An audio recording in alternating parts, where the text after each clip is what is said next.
안녕하세요. 불임사입니다. 오늘도 상담 사례를 바탕으로 한 여인의 삶과 몸의 고통이 어떻게 사주와 육효계 속에 그대로 드러나는지 설명드리겠습니다. 이 여인은 젊은 시절 남편과 이혼하고 자식들은 모두 출가하여 현재 혼자 생활하고 있습니다. 문제는 단순한 외로움이 아닙니다. 오랜 시간 동안 몸이 무겁고 여기저기 아프며 병원을 가도 그때뿐이고 다시 반복된다는 것입니다. 정신적으로도 많이 지쳐있는 상태입니다.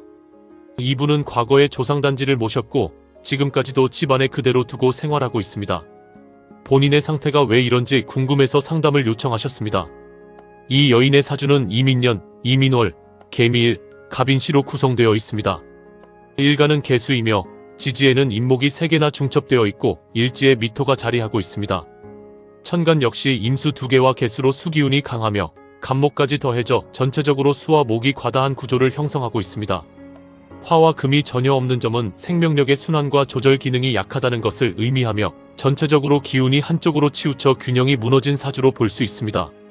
특히 임목이 3개 반복된다는 점은 단순한 오행 과다가 아니라 특정 작용이 중첩되어 증폭되는 구조로 이해하시는 것이 적절합니다.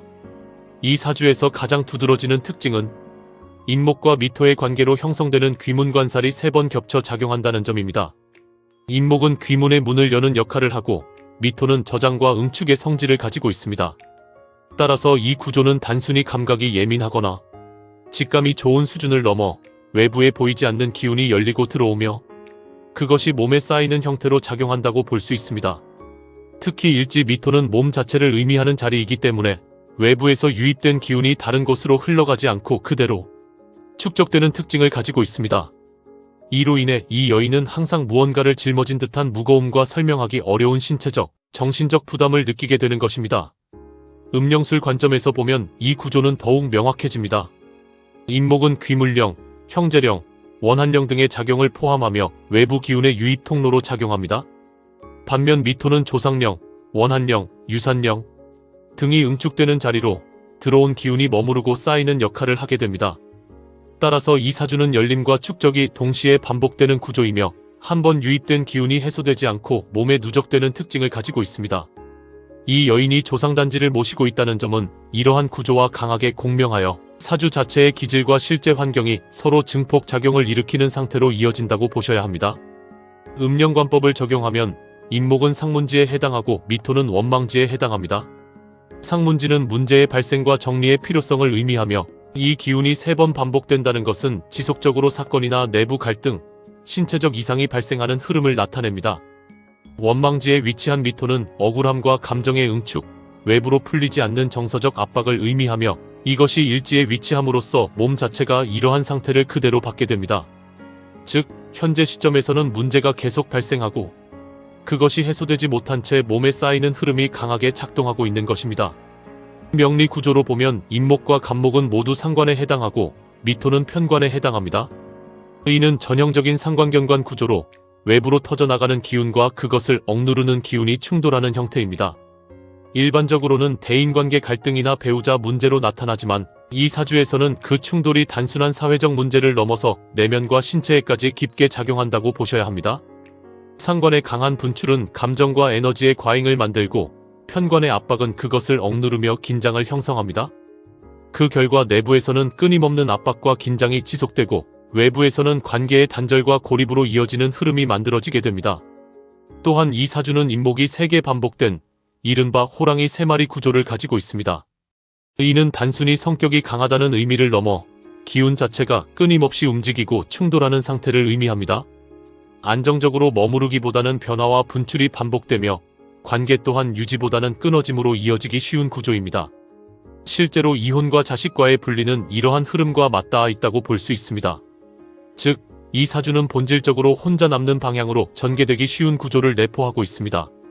수명에 대한 질문에 대해서는 단정적으로 짧거나 길다고 말씀드리기보다는 구조적으로 판단하시는 것이 필요합니다.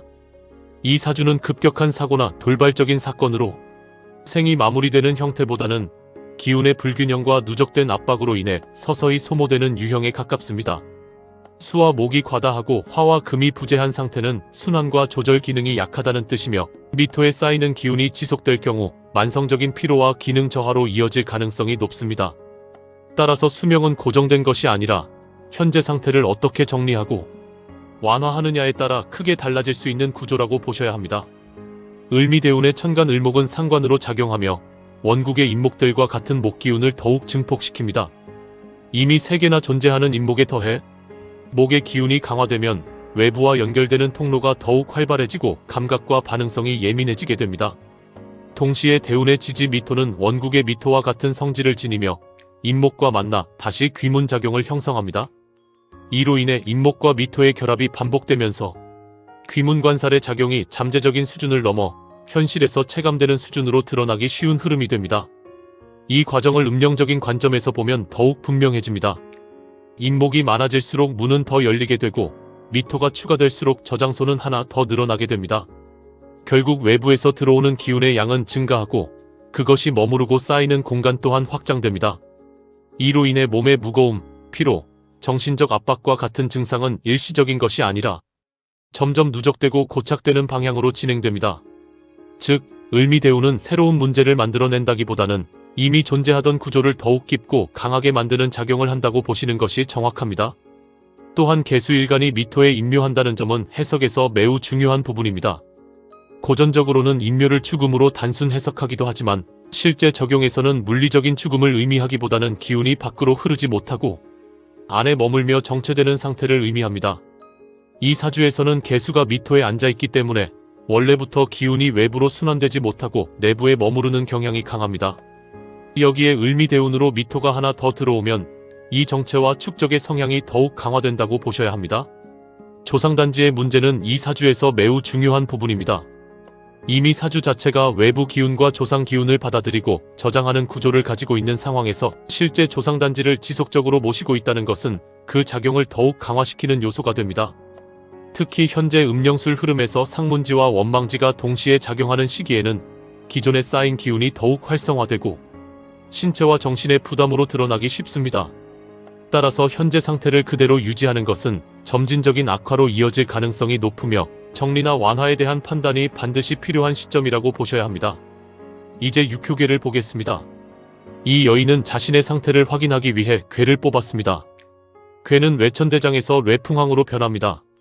대장은 기운이 과하게 치고 올라오는 상태이고 육충괴입니다. 내부가 계속 부딪히는 상태입니다. 그런데 항으로 갑니다. 항은 지속입니다. 즉, 지금의 상태가 계속 반복되고 굳어지는 흐름입니다. 초효를 보면 자수처제가 응효로 들어와 있습니다. 초효는 집안 바닥, 몸의 근본 자리입니다.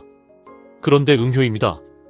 이건 내부 문제가 아니라 외부에서 들어온 것이 이미 내부 깊숙이 자리 잡았다는 뜻입니다. 그리고 동하면서 축토로 변하고 자축합을 합니다. 이건 그냥 지나가는 게 아니라 가문과 연결되어 묶인 상태입니다. 2호 인목관귀는 등사가 붙어 있습니다. 사주에서 이미 귀문이 열려 있었죠. 괴에서도 그대로 나옵니다. 이건 눈에 보이는 병이 아니라 신경과 정신 쪽으로 오는 압박입니다. 3호 진토백호는 통증입니다. 합이 걸려 있어서 풀리지 않습니다. 그래서 계속 아프고 낫지 않는 겁니다. 병원 가면 잠깐 좋아졌다가 다시 나빠지는 이유가 여기 있습니다. 4호 세효 부모는 공망의 현무입니다. 이게 핵심입니다. 부모는 조상 자리입니다. 공망입니다. 즉, 보호가 비어 있습니다.